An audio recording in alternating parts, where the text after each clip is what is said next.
morning, sun. How are you? Skies above. Gee, it's great to be alive and love. Good, good,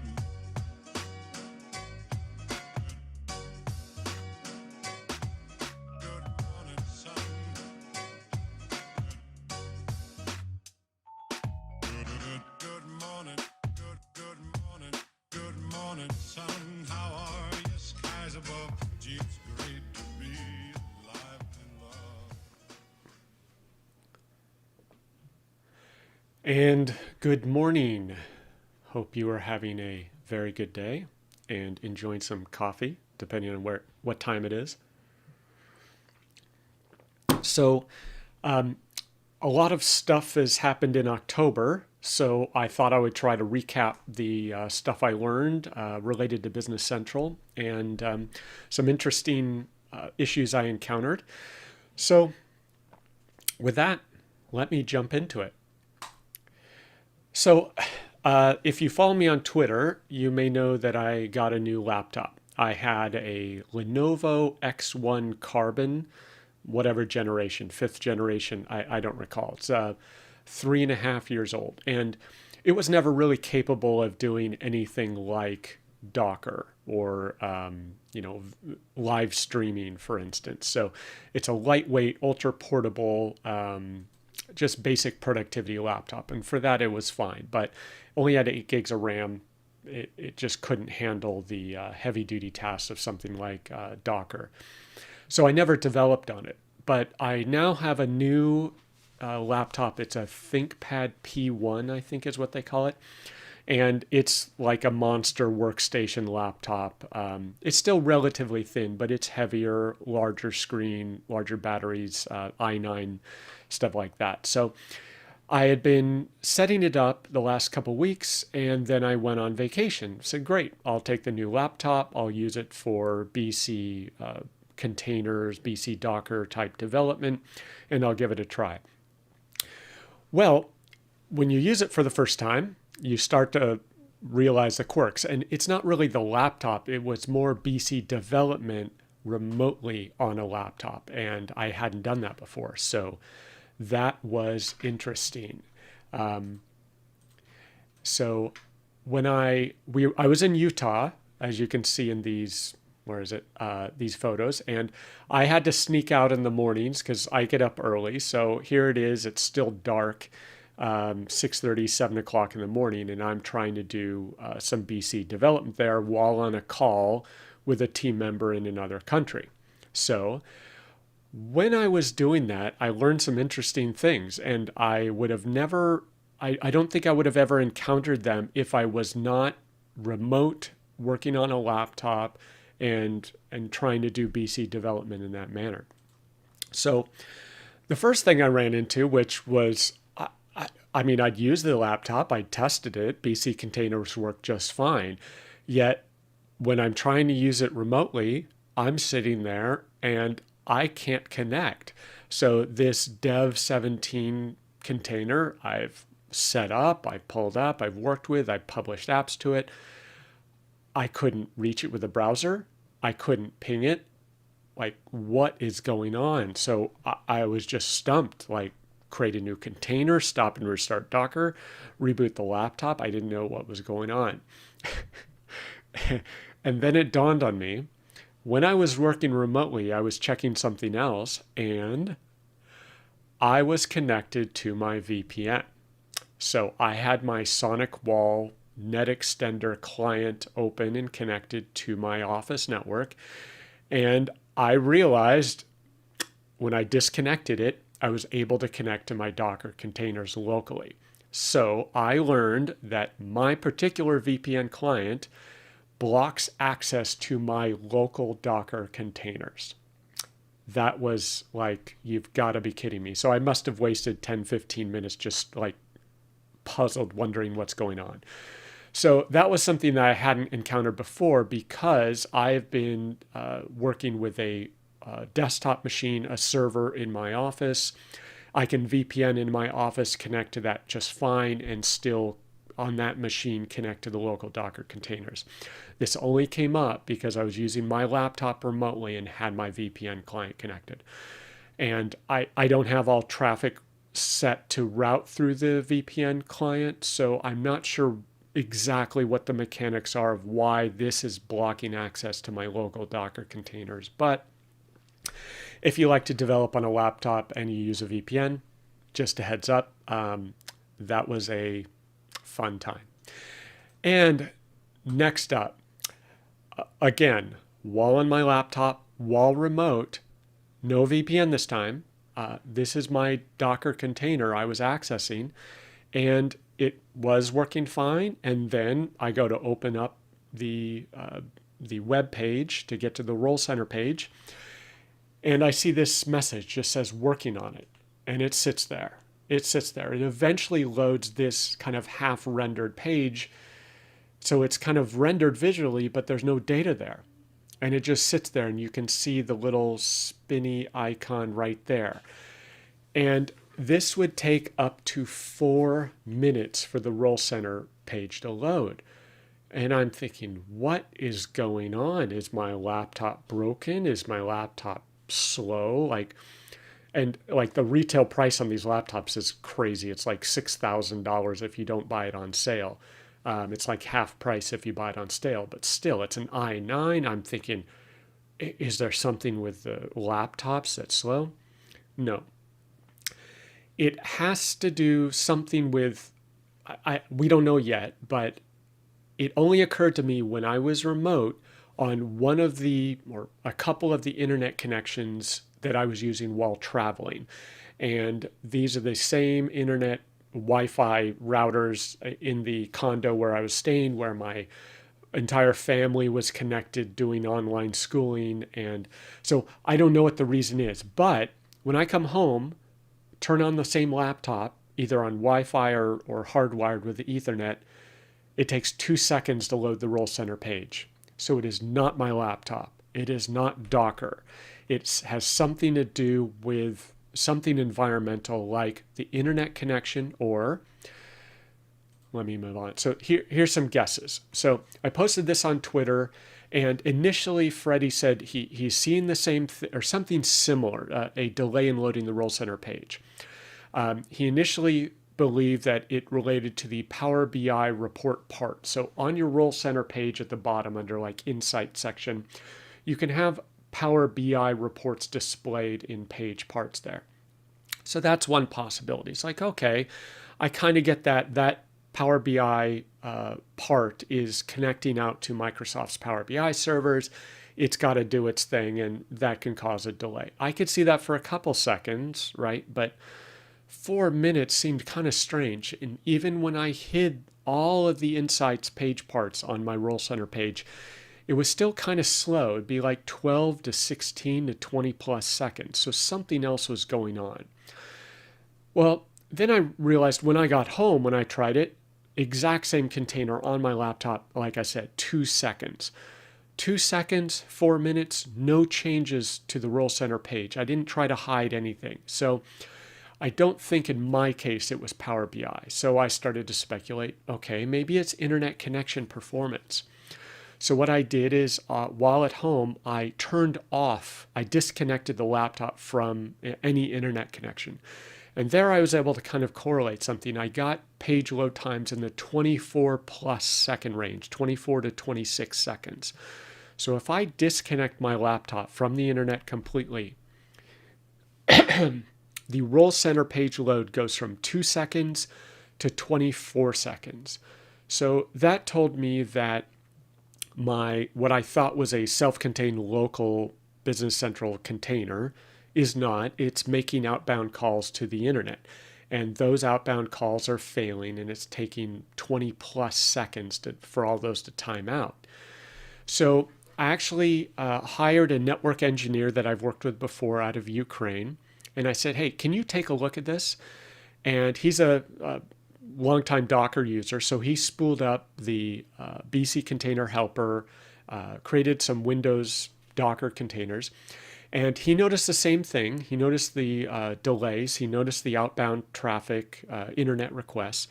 And he came up with a clever solution. So in my case, when I tested disconnected from the network, if you create your BC Docker container using a DNS server of 127.0.0.1, you're basically pointing to the local host for your DNS requests.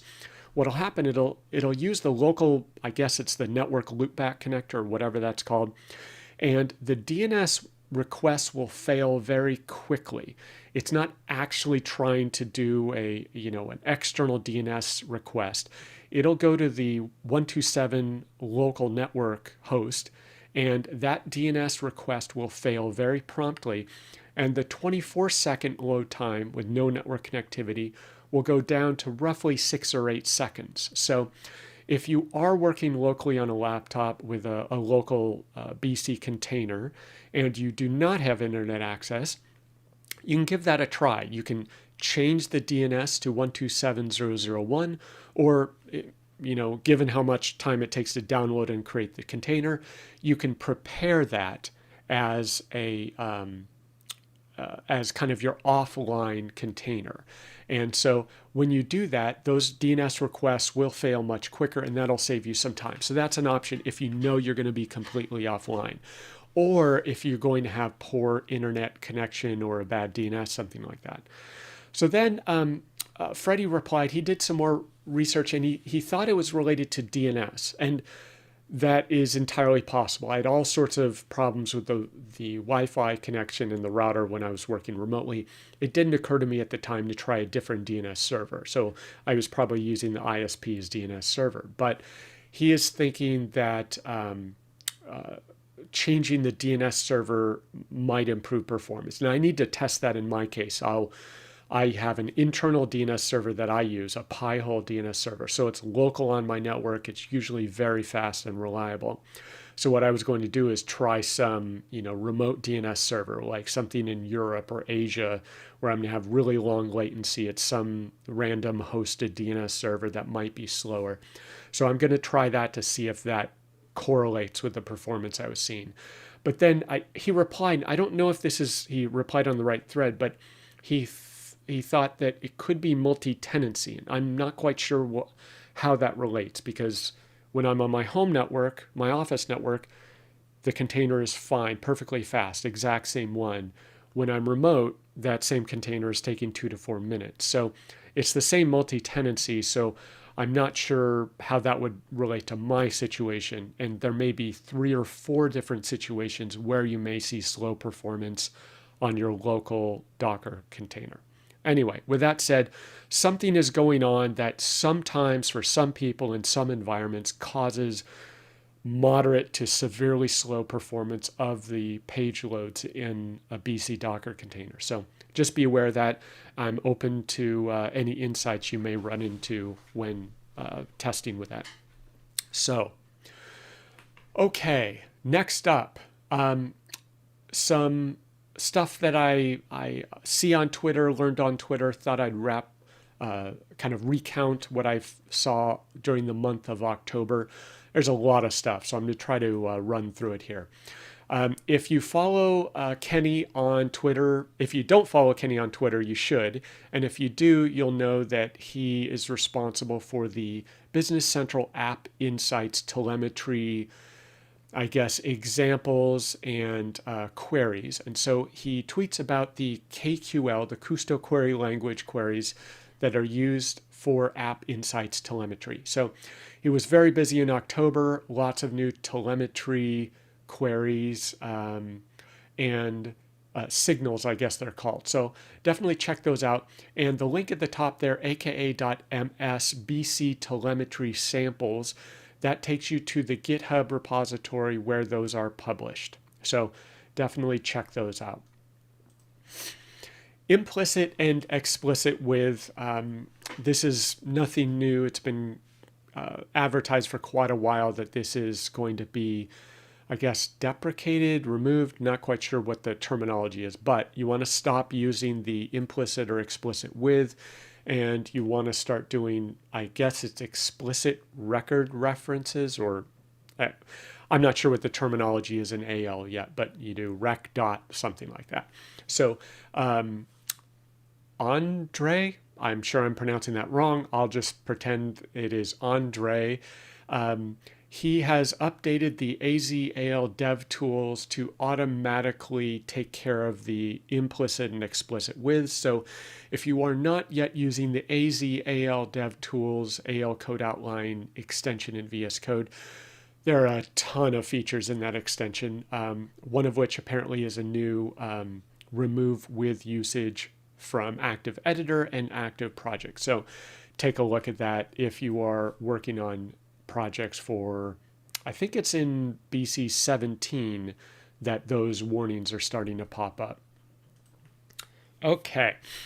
Something else I learned regarding containers in the month of October is do not name your containers dev. And I think I did a separate live stream about that or mentioned it previously. Sergio Guyon on Twitter, amazingly, he figured this out very quickly. So Chrome and Firefox, and I don't know about Edge, but they're doing what is called HSTS preloading. And that is a security feature whereby when the browser detects a certain website or domain name in the address bar, it will check a database, or when you type an address in, it will check a database to see whether that domain owner has requested what is called HSTS preloading. And if it does that, it changes the initiation of the connection to require HTTPS or SSL. And that obviously affects how Docker containers might work. So I accidentally discovered that dev is on that list. So if you call your BC container just dev, if you call it dev1, dev17, BC dev, it doesn't matter. But if it's just dev, there is a list of certain, I don't know what they're called. They're not full domains. They're almost like weird TLDs or just certain keywords in the host name. And that will trigger this HSTS preload. And that will force the browser, or the browser will force the initial connection to be in HTTPS. If you do not have your container set up with an SSL cert and configured properly to work with HSTS, you will get a connection error. So short answer is just save time. Don't bother using dev. So I now use dev 17, dev 16.5, or BC dev, something else. There are a few other odd ones, but I think dev is the most likely one that you're going to run into. Next up, there's a new feature in BC 2020 Wave 2 related, they call it high-risk setup fields.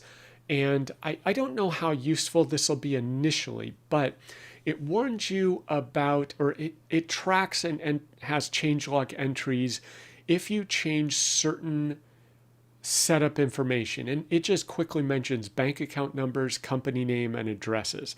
And I haven't looked at all the places where this will trigger the new feature, where a change will trigger this new feature, but I think it is an interesting feature. So if someone accidentally, inadvertently changes, I'm going to guess, a vendor name or vendor address, that could be a flag for payables fraud, for instance. So you can potentially enable this to log that and be notified of that change. How practical is it? I don't know yet. I need to test it and take a look at it. But what I think Tanya and I discussed this on one of our Two Blind Mice live streams, because we went through some of the new features in 2020 Wave 2.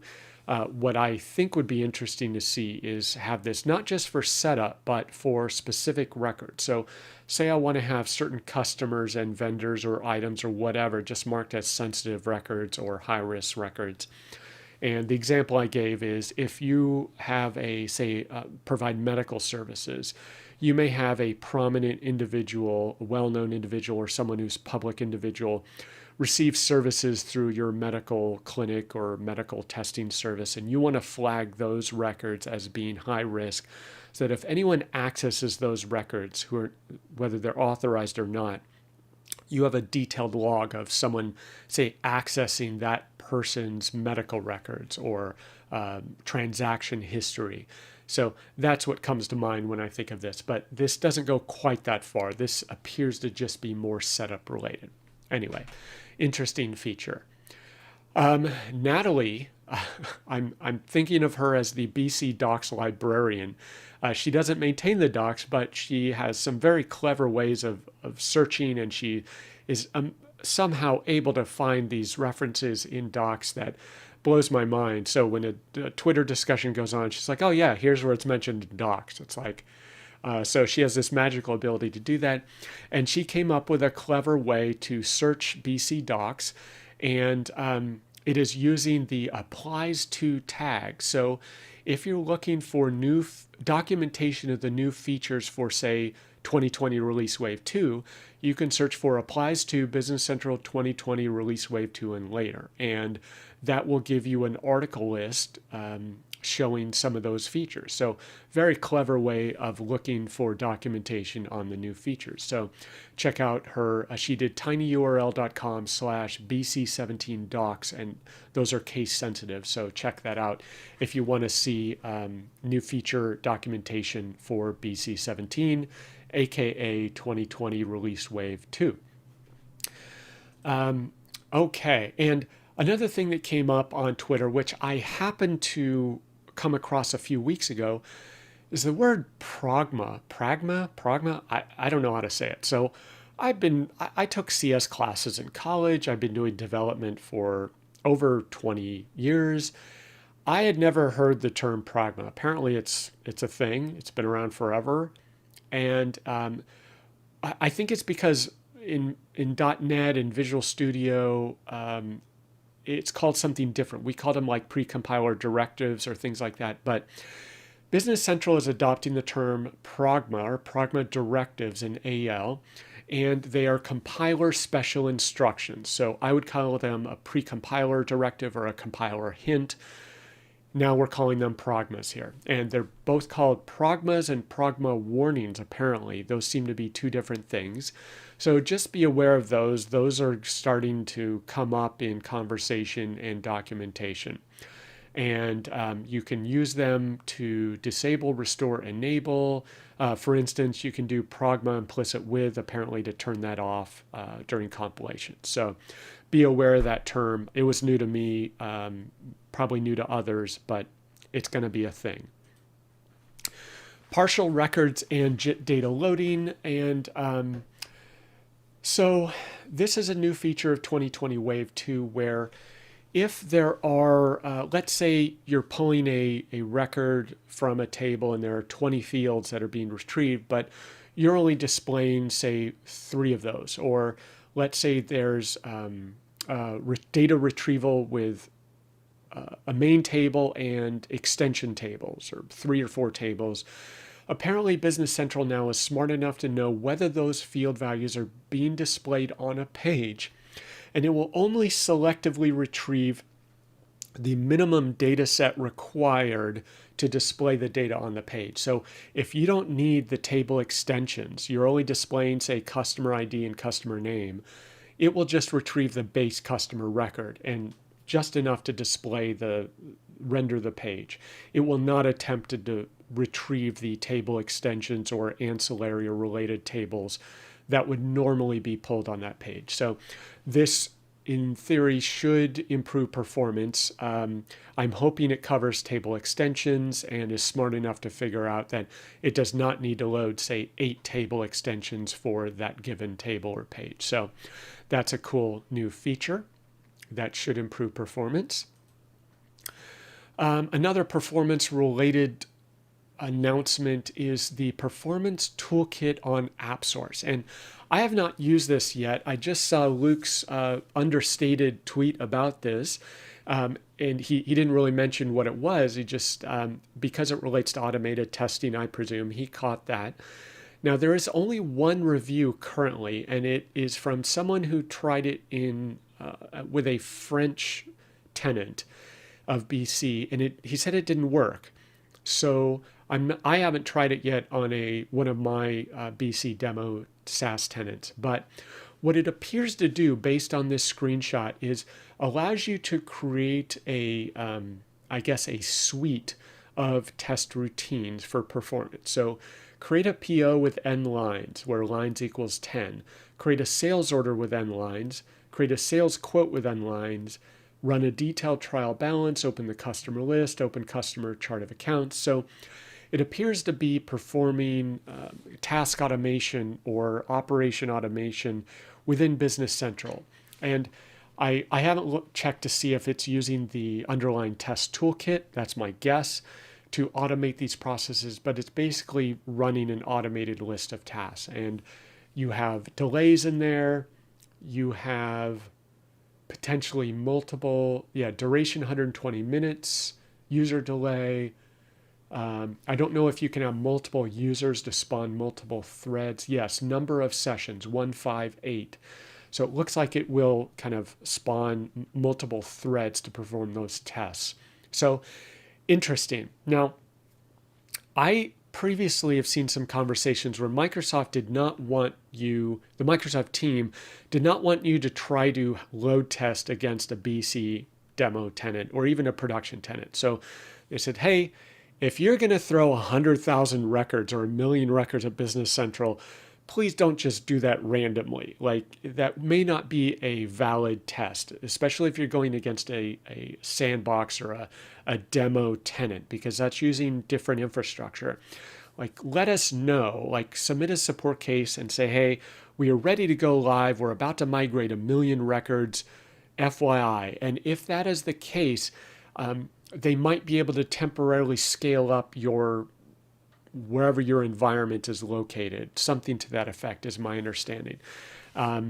So that would be for like a production go live. They can potentially accommodate that. And they also said, if you're doing load testing, it may not be a valid test depending on what your environment is. So I'm kind of curious what value this has. Like, it says it's for developers and ISVs to simulate user loads, to ensure your solution stays fast and reliable from version to version. But if you're in a demo sandbox environment, I guess it's only a relative measure. I'm not sure. So if anyone has used this, I'm kind of curious what your experience has been and where and how you can reliably use this.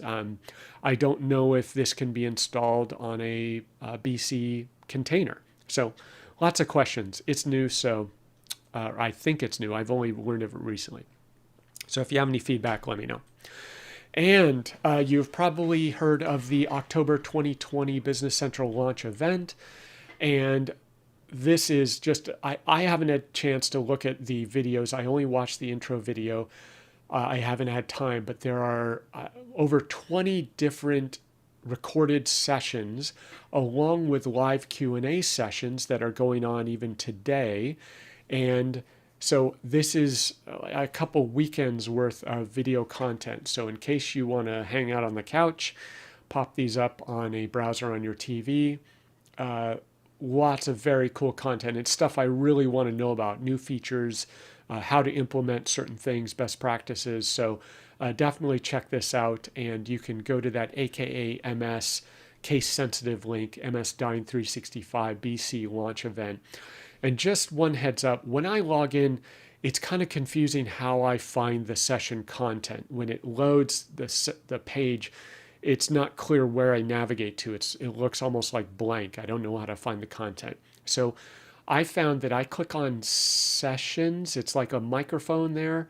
And then there's welcome and overview, live Q&A, and on demand in that kind of aqua or blue bar. You have to change from welcome and overview. You have to click on live Q&A or on demand to see the session list. So that's my recommendation there. So I might look at that this weekend if I have some time. And I don't recall seeing this on my Windows Server 2019 machine I use for Docker, but I immediately noticed it on my new Windows 10 laptop where I have Docker Desktop installed, and I'm using PowerShell to manage those containers. And I noticed in the top screenshot here, you have the copyright message, that's fine, but it would constantly nag me, try the new cross-platform PowerShell. It's like, I don't care. I'm work on Windows. I don't care about your cross-platform PowerShell. So I Googled, how do you turn this thing off? It's really annoying to even see it. And there is a Stack Overflow article on how to do that. And it is to add this little dash no logo flag to your PowerShell shortcut. And sure enough, just that simple change, and you get a clean PowerShell, no copyright, no nags, no nothing. So it's kind of like a silent launch, pretty handy. So small, but very, very helpful.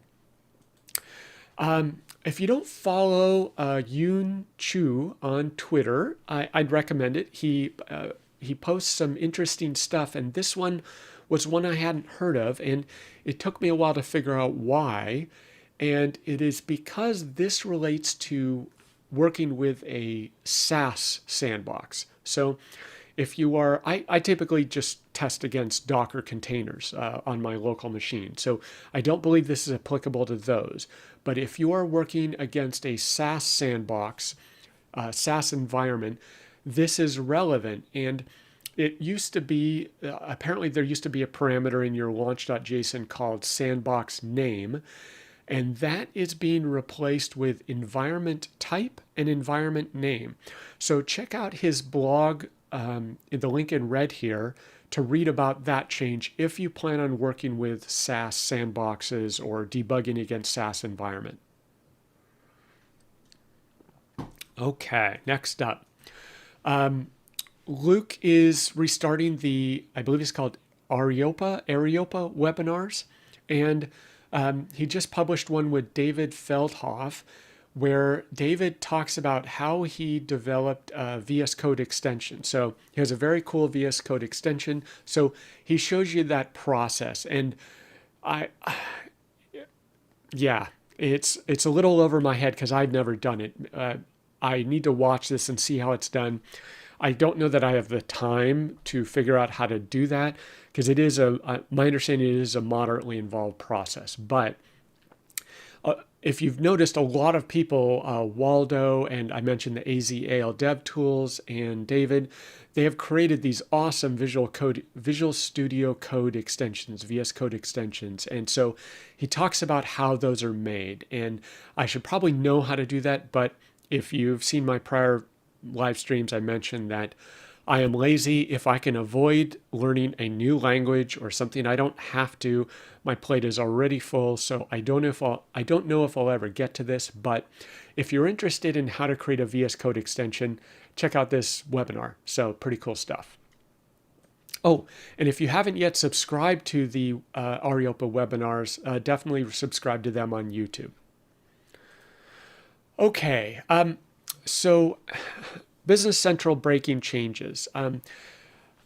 The last couple years, there have been quite a few, my observation. I haven't encountered them personally yet, but they had to make a lot of breaking changes to re-architect Business Central, to add new features, to change the structure of the language and how it worked. Understandable. But I guess a year or so ago, they announced, well, this is our final round of breaking changes. We're going to kind of settle down, and we're going to try to avoid new breaking changes. That's what I saw from the Business Central team, I believe, on Twitter. And while they have tried to do that, there have been some breaking changes, which is understandable. But this was one, Waldo opined about one that came out, and apparently they're making some behind-the-scenes architectural changes. And I guess they kind of knew about this. They kind of announced this or made it known in September, but Waldo recently ran into one of them, and I don't understand exactly what changes are going on. Library code units are being moved to their own apps, I guess. So they're kind of breaking up the monolith application. Kind of makes sense. And this is causing some, I guess, some more headache than you might expect. And they might not have thought of it as a breaking change based on that Twitter thread, but it does break stuff. And so whether it's in your code, your DevOps pipelines, your automated testing, and Waldo listed several reasons or several things that it broke in his process automation. These seemingly small changes are breaking things. So as Stefan and Marone and I discussed yesterday in my live stream interview with him, You really need to be on automated testing. You need to have that set up and understand it. You need to have DevOps set up with builds against preview releases or insider builds so that you see these changes. They break in a controlled fashion. You can track them down and resolve them. So just a heads up, small things are changing and they will break either your application, your code, your pipelines, your automated testing, whatever. And we just have to deal with it and learn how to adapt. Okay, another interesting tweet from Waldo, changes to number ranges in app registration. And coming from the Dynamics GP world and .NET development, the whole number range is like, really? I get the history of it and avoiding conflicts, but it's just not something I want to have to deal with. So it seems like an anachronism that is long past its expiration date. And it sounds like Microsoft is sick of it as well, and they are going to try to come up with a new solution. I've seen other people mention namespaces, kind of like in the .NET world, you use namespaces to avoid conflicts and to differentiate between, say, classes or methods that are named the same. So I'm curious to see what comes of this and what the new solution is for number ranges and app registration. And I'm assuming this is only in the SaaS world and that on-prem won't change. So anyway, be on the lookout for that. And modules in the system application. And Natalie tweeted this out today. And I kind of stared at this, and I need to read through those articles to try to figure out what it means. I'm just at a glance, I kind of sort of think I understand what this might be related to, but I don't get it yet. So something about modular architecture, internal components, system application, and making changes. And I don't know if it says change a module in the system application. So if you're interested in learning something new, check out these articles. I'm going to try to read it like 6 or 7 times to see if it sinks in for me as a new BC developer, but maybe longtime BC or NAV developers would understand this better. But just a heads up, it looks interesting. It looks different. It's not your typical app extension development discussion. So that just caught my eye, and I bookmarked those tweets from Natalie. So with that, that's a rundown of what I've been doing in October, and have a good day. Have a happy Halloween if you're into that. I am. So have a good one. Okay. Talk to you later.